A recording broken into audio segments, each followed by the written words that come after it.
Madhya Pradesh high court की Indore bench के आदेश पर ज्ञानवापी की तरह ही धार स्थित भोजशाला का वैज्ञानिक सर्वे आज कड़ी सुरक्षा के बीच शुरू हो गया है। दिल्ली और भोपाल के अफसरों की सर्वे टीम सुबह 6 बजे भोजशाला परिसर में पहुंची। सर्वे टीम दोपहर में नमाज से पहले भोजशाला परिसर से बाहर आ गई थी। अब दूसरे चरण का सर्वे शनिवार को होगा। इधर मुस्लिम पक्ष की सर्वे पर रोक लगाने संबंधित याचिका पर अर्जेंट हेयरिंग वाली मांग सुप्रीम कोर्ट ने खारिज कर दी है। इससे पहले मजदूरों को मेटल डिटेक्टर जांच के बाद प्रवेश दिया गया। सभी के मोबाइल फोन बाहर रखवा लिए गए। मजदूर खुदाई के लिए उपयोगी सामग्री के साथ आए थे। इस क्षेत्र की निगरानी 60 कैमरों की मदद से की जा रही है। भोज उत्सव समिति के संयोजक गोपाल शर्मा ने बताया कि आज सर्वे के पहले दिन भोजशाला की लंबाई चौड़ी का मेजरमेंट हुआ है। जिन स्थानों पर चिन्ह लगे हुए हैं वहां की वीडियोग्राफी की जाएगी।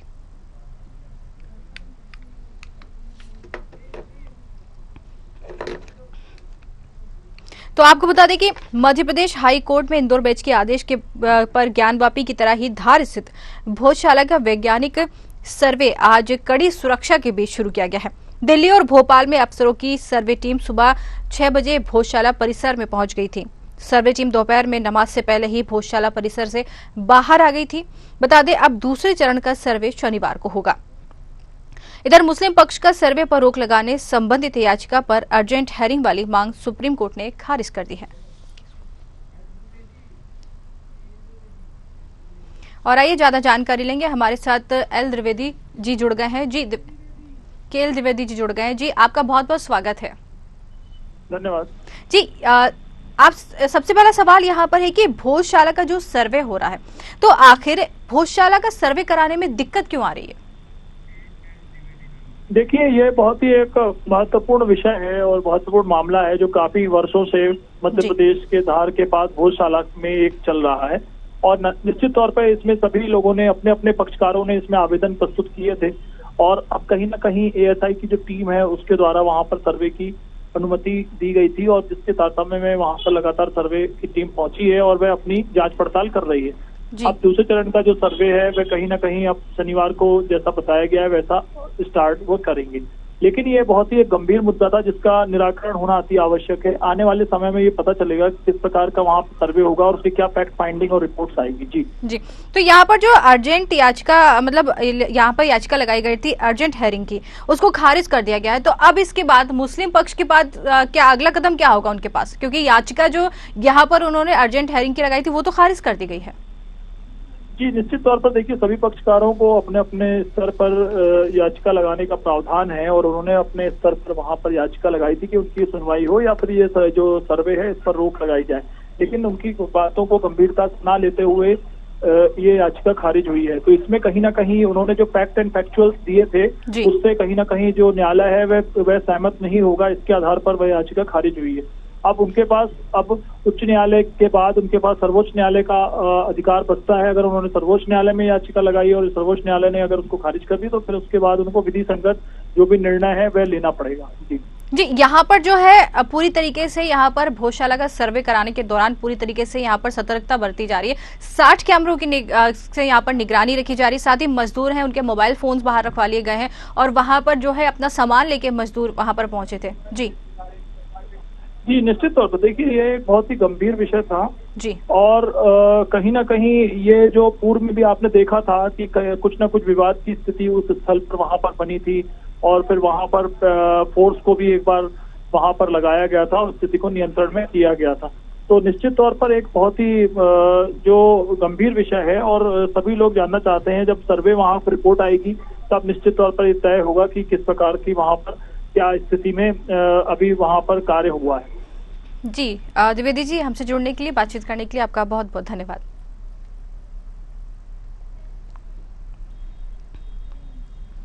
दूसरी बड़ी खबर इलाहाबाद से है, जहां इलाहाबाद हाई कोर्ट की लखनऊ बेंच ने UP board of Madrasa education act 2024 को असंवैधानिक घोषित कर दिया है। कोर्ट ने कहा है कि ये धर्मनिरपेक्षता के सिद्धांत का उल्लंघन है। इसके साथ ही यूपी सरकार को एक स्कीम बनाने को कहा है ताकि मदरसों में पढ़ रहे छात्रों को औपचारिक शिक्षा प्रणाली में शामिल किया जा सके। बता दें कि अंशुमान सिंह राठौर की याचिका पर जस्टिस विवेक चौधरी और जस्टिस सुभाष विद्यार्थी की खंडपीठ ने यह फैसला सुनाया। सरकार के मुताबिक प्रदेश में फिलहाल 613 मान्यता प्राप्त मदरसे हैं। अक्टूबर 2023 में यूपी सरकार ने मदरसों की जांच के लिए एसआईटी का गठन किया था। एसआईटी मदरसों के हो रही विदेशी फंडिंग की जांच कर रही है। तो आपको यहां पर बता दें कि इलाहाबाद हाई कोर्ट की जो लखनऊ बेंच है उसने UP board of Madrasa education act 2024 को असंवैधानिक घोषित कर दिया है। कोर्ट ने कहा है कि ये धर्म निरपेक्षता के सिद्धांत का उल्लंघन है। इसके साथ ही यूपी सरकारों को एक स्कीम बनाने को कहा है ताकि मदरसों में जो बच्चे छात्र पढ़ रहे हैं उनको औपचारिक शिक्षा प्रणाली में शामिल किया जा सके। और यहाँ पर इसी के साथ बता दें कि अंशुमान सिंह राठौर की याचिका पर जस्टिस विवेक चौधरी और जस्टिस सुभाष विद्यार्थी की खंडपीठ ने यह फैसला सुनाया है। सरकार के मुताबिक प्रदेश में फिलहाल 15,613 मान्यता प्राप्त मदरसे हैं। अक्टूबर 2023 में यूपी सरकार ने मदरसों की जांच के लिए एक एसआईटी का गठन किया था। अब एसआईटी को यहां पर मदरसों की हो रही विदेशी फंडिंग की यहां पर जांच भी की जा रही है। तो यहां पर जो मदरसा एजुकेशन एक्ट 2024 को है, अब उसको असंवैधानिक करार घोषित कर दिया गया है। उन्होंने कहा है कि कोर्ट ने कहा है कि ये धर्म निरपेक्षता का सिद्धांत का उल्लंघन है। इसके साथ ही यूपी सरकार को एक स्कीम बनाने के लिए आदेश भी दिए गए। आपको बता दें यहां पर स्कीम बनाने को यहां पर यूपी सरकार की तरफ से कहा है ताकि मदरसों में जो बच्चे जो छात्र पढ़ रहे हैं उनको औपचारिक शिक्षा प्रणाली में शामिल किया जा सके। और यहां पर अंशुमान सिंह राठौर जो याचिका पर जस्टिस विवेक चौधरी और जस्टिस सुभाष विद्यार्थी की खंडपीठ ने यह फैसला सुनाया है। सरकार के मुताबिक प्रदेश में फिलहाल 15,613 मान्यता प्राप्त जो मदरसे हैं और वो अक्टूबर 2023 में यूपी सरकार ने मदरसों की जांच के लिए एक एसआईटी का गठन भी किया था। एसआईटी मदरसों में हो रही विदेशी फंडिंग की जांच कर रही है। अब यहाँ पे आपको बता दें कि मदरसा बोर्ड कानून असंवैधानिक करार दिया गया। अब सवाल यह उठता है कि सरकार के सामने विकल्प क्या बचा है इसको लेकर। तो बताएं आपको यहाँ पर इलाहाबाद हाई कोर्ट की लखनऊ बेंच ने UP board of Madrasa education act 2024 को असंवैधानिक घोषित कर दिया था। यहां पर कोर्ट ने कहा है कि धर्म निरपेक्षता का सिद्धांत का उल्लंघन है। इसके साथ ही यूपी सरकार को एक स्कीम बनाने को भी कहा गया है। और आइए इसी पर ज्यादा जानकारी लेंगे हमारे संवाददाता प्रशांत राव जो कि हमारे साथ लाइव जुड़ गए। जी प्रशांत, यहाँ पर मदरसा बोर्ड कानून को असंवैधानिक करार दिया गया है। अब सवाल ये उठता है कि सरकार के सामने अब विकल्प क्या बचा है। बिल्कुल, देखिए उत्तर प्रदेश में देखा जाए यूपी मदरसा बोर्ड को जो है कोर्ट ने अब जो है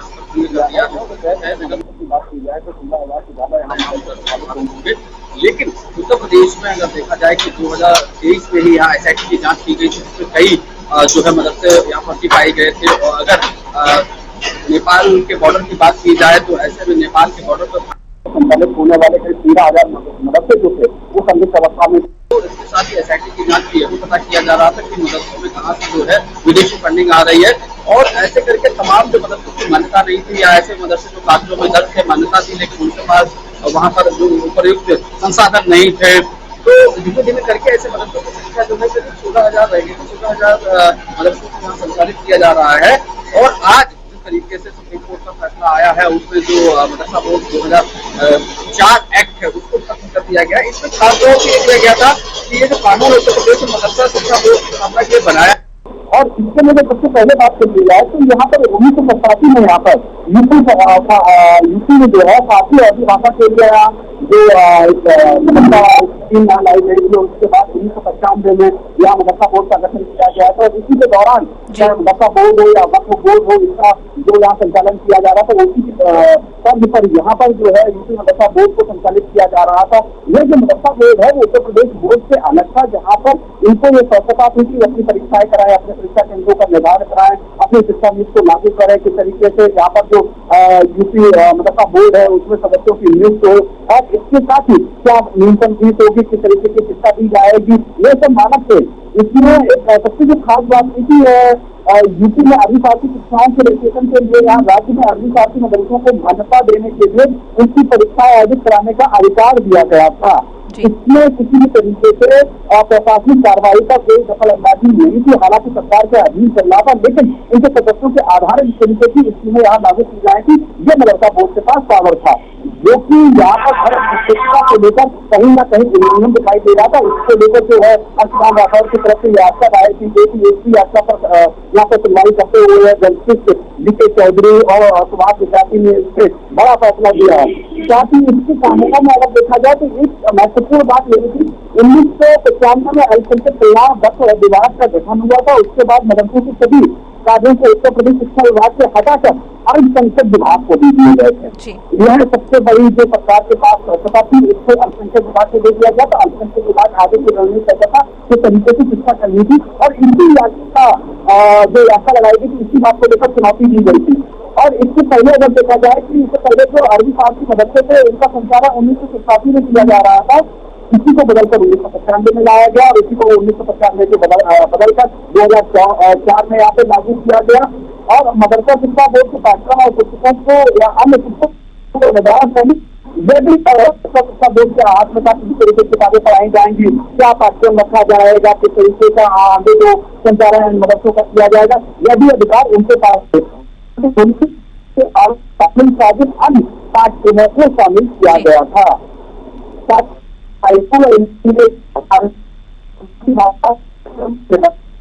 लेकिन ऐसा नहीं हुआ। साथ ही इसके साथ राज्य के विभिन्न कार्यालयों में उर्दू और निर्धारित करना और रिक्त पदों को भरने के लिए नियुक्त कार्य के माध्यम से सुनिश्चित करना। यह भी मदरसा बोर्ड के पास था कि अगर किसी विभाग में उर्दू अनुवादक, खासकर अगर पुलिस विभाग की बात की जाए या न्यायालय प्रशासन की बात की जाए, वहाँ उर्दू अनुवादक नियुक्त किए जाते थे। जो है मदरसा शिक्षा बोर्ड का भी कहीं ना कहीं जो है दखल अंदाजी रहती थी, इसके आधार पर नियम तय किए जाते थे। इसके साथ ही अगर देखा जाए डिग्री, डिप्लोमा प्रमाण पत्र, अन्य शिक्षा शैक्षिक प्रमाण पत्र सम्मान प्रदान करने का भी अधिकार मदरसे के पास था। और इसमें आगे चलकर अपनी परीक्षाओं को लेकर संस्थानों को मान्यता देना, ये सबसे बड़ी बात थी कि मदरसा बोर्ड था उसके पास ये अधिकार दे दिया गया था 2004 के बाद कि यह अपने लोगों को मान्यता यानी मदरसे को मान्यता दे सकते हैं। ये उत्तर प्रदेश शिक्षा विभाग के लिए सबसे बड़ी चुनौती बन चुकी थी क्योंकि यूपी बोर्ड अलग था, इसके साथ ही मदरसा बोर्ड अलग था और दोनों को अलग अलग तरीके से संचालित किया जा रहा था। अलग अलग परीक्षाएं थी और उसमें भी बड़ी प्रशासनिक कार्रवाई होती थी, बड़ा प्रशासनिक हमला रहता था। दो परीक्षाओं को अलग अलग कराने को लेकर उत्तर प्रदेश सरकार का राजस्व भी सबसे अलग साथ होता था। किसी सब बातों को लेकर जो यात्रा करता अंशुमान राठौर है, उन्होंने यात्रा दाखिल की थी और कोर्ट ने इसमें कहा कि धर्म निरपेक्षता को इसमें कहीं ना कहीं जो है खत्म किया जा रहा है, क्योंकि इसमें जो है भारत देश के लोगों को महत्व दिया जा रहा है। जबकि अगर भारत देश की बात की जाए, भारत के संघ की बात की जाए, यहाँ अल्पसंख्यक समुदाय में देखा जाए, यहाँ जैन है, बौद्ध है, पारसी है, ईसाई है, इनको इस तरीके की कोई भी मान्यता नहीं दी गई थी। इसकी भी चुनौती इस यात्रा में रखी गई थी और ये सवाल जो है उस सदन में रखे गए थे, जिस पर ये बड़ा फैसला जैसा भी आया है। जी, यहाँ पर प्रशांत, कोर्ट ने यूपी सरकार को स्कीम बनाने के लिए आदेश दिए हैं यहाँ पर, तो अब क्या लगता है जो सरकार है ये स्कीम कब तक ला सकती है? देखिए 2023 में यहाँ यूपीएसआईटी की टीम जांच कर रही थी और उसमें कई फर्जी मदरसे पाए गए थे। इसके साथ ही कागजों में दर्ज मदरसे से जिनका आवासीयता से संचालन नहीं किया जा रहा था और इसके साथ ऐसे मदरसे थे जिन्होंने मान्यता तो ले रखी थी लेकिन मानक पूरे नहीं हो रहे थे, ऐसे तमाम मदरसों को यहाँ करीब निरस्त कर दिया गया था। अब उत्तर प्रदेश सरकार को निर्देशित किया गया है कि वह इससे नीट बनाओ। हालांकि जो सरकार की तरफ से अगर मदरसा बोर्ड की तरफ से जो यहाँ सचिव है उन्होंने कहा कि ऑर्डर आएगा उसको रिव्यू किया जाएगा, उसके बाद आगे की बात कही जा सकती है जिस तरीके से यहाँ सुप्रीम कोर्ट के निर्देश के बाद आगे की कार्रवाई की जाएगी, सरकार किस तरीके की नीतियां बनाएंगे। ये तो आने वाले जहाँ जो मदरसा शिक्षा एक्ट 2004 को लागू किया गया था, ये सबसे बड़ा फैसला आया है क्योंकि इसमें कहीं ना कहीं मदरसा बोर्ड को कई अधिकार ऐसे दे दिए गए थे जिसमें जो बाहरी लोगों को दखल अंदाजी करने का या जो अधिकार नहीं दिया गया था, उसमें धर्म विशेष के लोगों को यहाँ सदस्य बनाया जाएगा। व्यक्तिगत के साथ बात की अन्य व्यक्ति को शामिल न करना, कहीं ना कहीं ये जो धर्म निरपेक्षता के खिलाफ एक तरीके से कानून गठित किया गया था, उसको चुनौती दी गई थी। साथ ही साथ जो तरीके की शिक्षा को बढ़ावा देना, रोजगार पर शिक्षा बनाना, शिक्षा का आधुनिकीकरण करना और छात्रों को बेहतर शिक्षा उपलब्ध कराना, साथ ही साथ अलग मौलिक भाषाओं की बात की जाए, हिंदी है, अंग्रेजी है, अन्य भाषाओं में यहाँ पर शिक्षा दी जाना, ये चीजें इसमें शामिल नहीं हो पाती थी। इसमें किसी भी तरीके से दबाव नहीं बनाया जा सकता था। साथ ही साथ केवल धर्म विशेष की शिक्षा प्रदान करना, धर्म विशेष की भाषाओं को पढ़ाया जाना, यह विशेष बात थी और इसीलिए चुनौती दाखिल की गई थी। अन्य जो शिक्षा पद्धतियां है। अगर यहाँ कहा जाए कि जैसे यहाँ पर पारसी है, जैन है, बौद्धिस्ट है और उसके साथ ही ईसाई है, वह लोग भी यहाँ पर अपने जो कॉलेज चलाते हैं, स्कूल चलाते हैं, इनमें ये अधिकार नहीं थे। लेकिन उसकी मदरसा बोर्ड से अधिकार दिए गए थे और इसी को लेकर आपत्ति जताई गई थी और इस आपत्ति को सुप्रीम कोर्ट ने स्वीकार किया और उसके बाद ये बड़ा फैसला किया है। ये आज के दिन के लिए मदरसा बोर्ड को एक बड़ा झटका है और अब बोर्ड को भंग भी कर दिया गया है। आगे क्योंकि अभी पूरे देश में यहाँ पर आचार संहिता लागू है, आचार संहिता खत्म होने के बाद इस तरीके से आगे शिक्षा भी लागू की जाएगी, जिस तरीके से यहाँ पे मदरसा के छात्रों को लाभान्वित किया जाएगा। हालांकि वैशाली जिस तरीके से ये सुप्रीम कोर्ट का फैसला आया उसके बाद लगातार भ्रम फैलाया जा रहा है कि यहाँ जो मदरसा बोर्ड को खत्म किया जा रहा है, जो धर्म विशेष के लोग हैं उनके अधिकारों को छीना जा रहा है, बिल्कुल इस कानून में नहीं है, इस आदेश में कहीं भी तरीके का नहीं है। केवल और केवल जो सुप्रीम कोर्ट का फैसला आया है उसमें केवल मदरसा बोर्ड को भंग किया गया है, किसी स्कूल को खत्म नहीं किया गया। छात्रों को भविष्य अंधकार में नहीं है, सरकार के सब अधीन होंगे, सरकार आगे छात्र प्रणाली को संचालित करेगी, विद्यार्थियों की समय से परीक्षाएं होंगी और जो लाभ उनको मिल रहा है वो भी लगातार मिलते रहेंगे। तो ये भ्रम की स्थिति के तरीके से जो विपक्षी दल है या जो लोग हैं जो धर्म विशेष के लोगों को फैला रहे हैं कि मुस्लिमों का जो अधिकार है छीना जा रहा है, मदरसे में खत्म किया जा रहा है, इस्लामिक स्टूडेंट है उनका भविष्य खत्म होगा, बिल्कुल इस आदेश में तरीके का कोई। जी प्रशांत, तमाम जानकारी हमको देने के लिए आपका बहुत बहुत धन्यवाद। जी प्रशांत।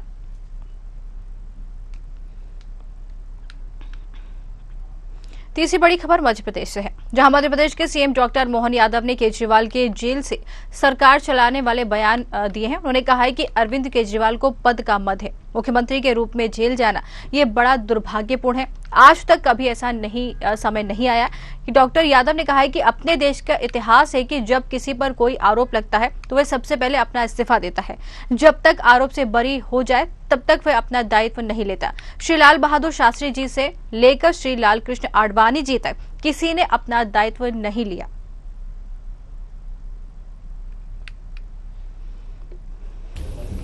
हमारे यहाँ अपने देश का तो इतिहास है कि यहाँ जब किसी पे कोई आरोप लगता है तो वो सबसे पहले इस्तीफा देता है और जब तक आरोप के बाद से बरी नहीं हो जाए तब तक वो दायित्व नहीं लेते हैं। लाल बहादुर शास्त्री से लेकर के लाल कृष्ण आडवाणी तक, जब हमारे माननीय उप प्रधानमंत्री लाल कृष्ण आडवाणी का एक डायरी में नाम झूठे ही आया था, लेकिन उन्होंने तुरंत सभी पदों से इस्तीफा दिया, यहाँ तक कि सांसद से भी इस्तीफा दिया और उनने कोर्ट को फेस किया। कोर्ट से फेस होने के बाद ही डिसाइड हुआ कि उनको पार्टी का चुनाव लड़े और बाद में वो पदाधिकारी हुए। मैं मान के चलता हूं कि अपने लोकतंत्र में ये पहली जरूरत होती है कि अगर कोई उंगली उठ रही है और वो तो उस पार्टी को जिसके अपने दो मंत्री उनके इसी आरोप में बंद है जेल में, आज तक उनको कोर्ट से लगातार प्रयास करने के बाद हाई कोर्ट, सुप्रीम कोर्ट कहीं से जमानत नहीं मिली। लगभग 21 उनके अलग अलग नेता इसी आरोप में बंद है और इसी शराब कांड के मामले में जब 9 बार उन पर संबंध गए और वो कोर्ट में गए हाईकोर्ट, और हाईकोर्ट में जाने के बाद भी जब हाईकोर्ट ने उनको रिलीफ नहीं दी तो ऐसे में स्वतः वो इस्तीफा दे करके अपने ऊपर लगे आरोप को पहले फेस करते और अपने को बरी होने के बाद वो अपनी सरकार चलाते। लेकिन मुख्यमंत्री के रूप में जेल में जाना ये बड़ा दुर्भाग्यपूर्ण है और ये जनता की भावना, लोकतंत्र के लिए, सबके लिए आज तक कभी ऐसा समय नहीं आया।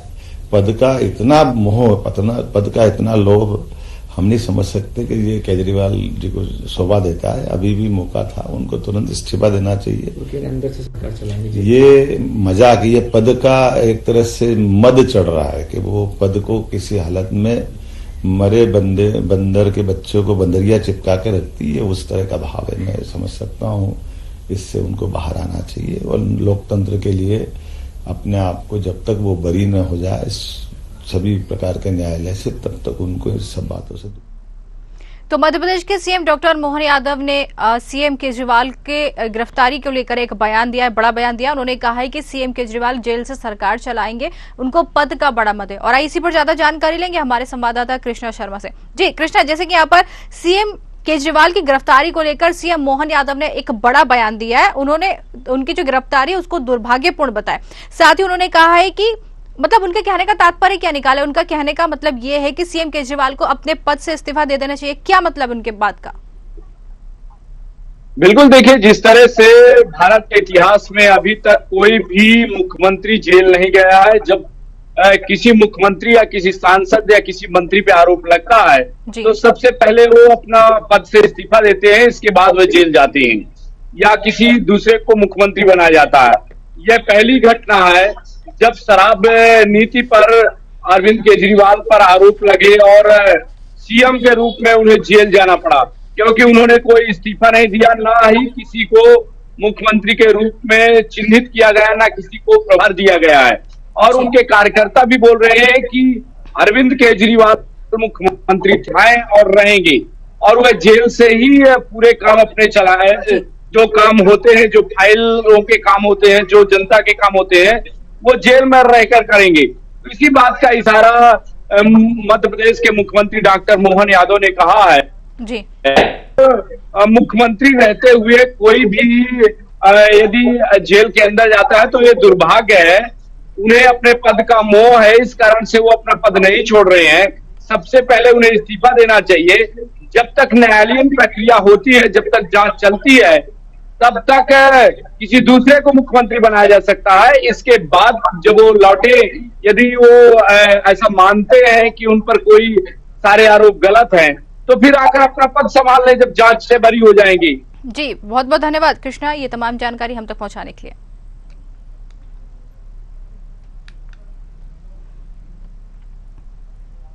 और चौथी खबर में बात करेंगे सपा प्रमुख अखिलेश यादव की।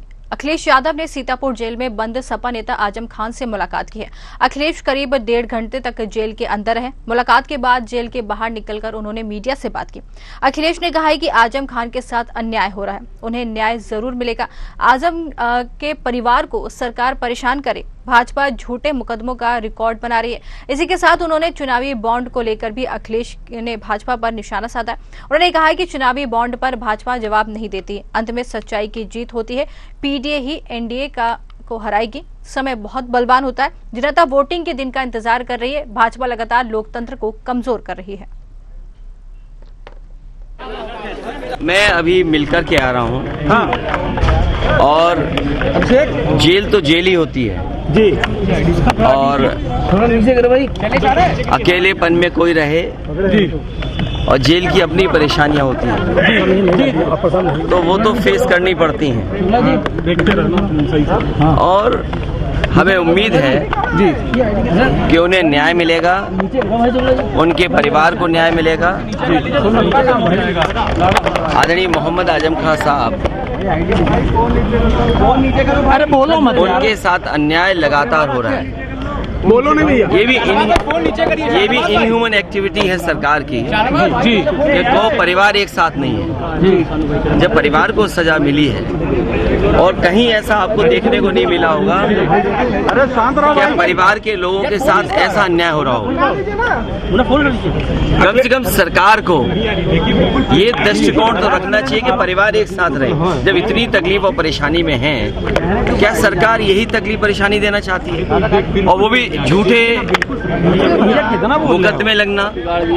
सरकार ये कहती है कि दुनिया में उनकी पार्टी सबसे बड़ी है, लेकिन जो लग रहा है Bharatiya Janata party world record नहीं, ये वर्ल्ड रिकॉर्ड से ऊपर चले गए हैं, ब्रह्मांड रिकॉर्ड बना रहे झूठे मुकदमों का।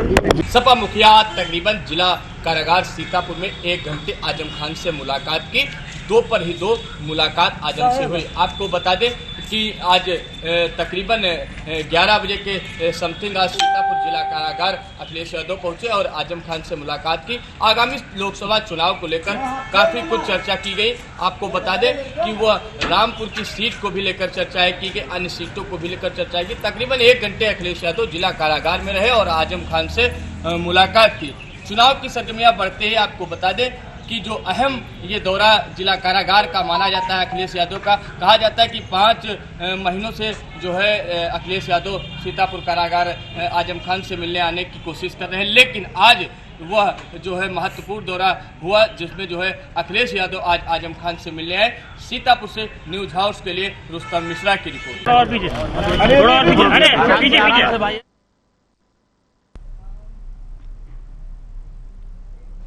तो अखिलेश यादव यहां पर जेल में बंद आजम खान से मिलने पहुंचे। करीब 1.5 घंटे वो जेल में रहे हैं और कई मुद्दों को लेकर यहां पर चर्चा भी की गई है। और आइए इसी पर ज्यादा जानकारी लेंगे हमारे संवाददाता रुस्तम मिश्रा से। जी रुस्तम, यहाँ पर अखिलेश यादव जो है जेल में बंद आजम खान से मिलने गए थे, तो ऐसे में लगता है चुनाव जो है बहुत नजदीक है, तो क्या मान सकते हैं, कोई चुनावी टिप्स लेने गए थे या फिर ये जो मुलाकात है इसको सामान्य मुलाकात मान लिया जाए? देखिए वैशाली, आपको बता दें कि रामपुर सीट को लेकर भी लोकसभा ने कोई भी अपना प्रत्याशी नहीं उतारा है, जिसको लेकर आज अखिलेश यादव तकरीबन सीतापुर जिला कारागार पहुंचे और 1 घंटे आजम से मुलाकात की। ये मुलाकात काफी अहम मानी जा रही है क्योंकि ये तोहफे को मुलाकात थी। आपको बता दें कि जेल से निकलने के बाद अखिलेश यादव ने मीडिया से बात करते हुए भारतीय जनता पार्टी पर जमकर हमला बोला। अखिलेश यादव ने आजम खान के बारे में बात करते हुए बताया कि जेल में कैसे जिंदगी काटी जाती है यह सबको पता है, जेल तो जेल है। जी, यहाँ पर जो है अखिलेश यादव का कहना है कि उनके साथ अन्याय हो रहा है, उनके परिवार के साथ यहाँ पर अन्याय हो रहा है। तो एक बात निकल कर ये सामने आती है कि सजा तो उनको कोर्ट दे रही है, तो यहाँ पर क्या अखिलेश यादव जो कोर्ट है उसके फैसले पर सवाल उठा रहे हैं?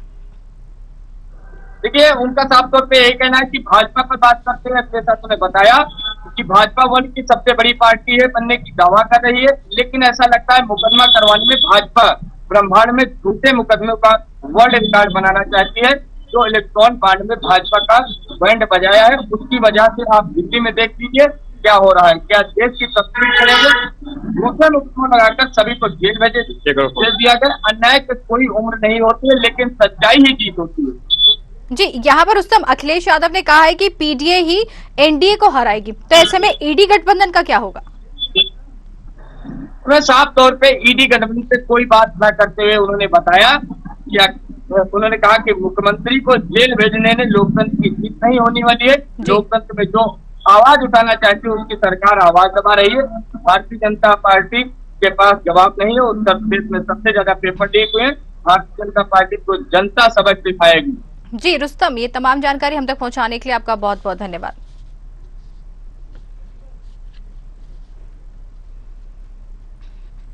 तो यहाँ पर अखिलेश यादव आजम खान से मिलने जेल पहुंचे, करीब 1.5 घंटे वो जेल पे रहे और कई मुद्दों पर उन्होंने यहाँ पर चर्चा की। ऐसा माना जा रहा है कि लोकसभा चुनाव नजदीक है, तो ये भी मायने निकाले जा सकते हैं कि या तो वो कोई टिप्स लेने गए थे या फिर ये भी मायने निकाले जा सकते हैं ये जो मुलाकात है एक सामान्य मुलाकात है। हमारी 4 बड़ी खबरों में फिलहाल इतना ही।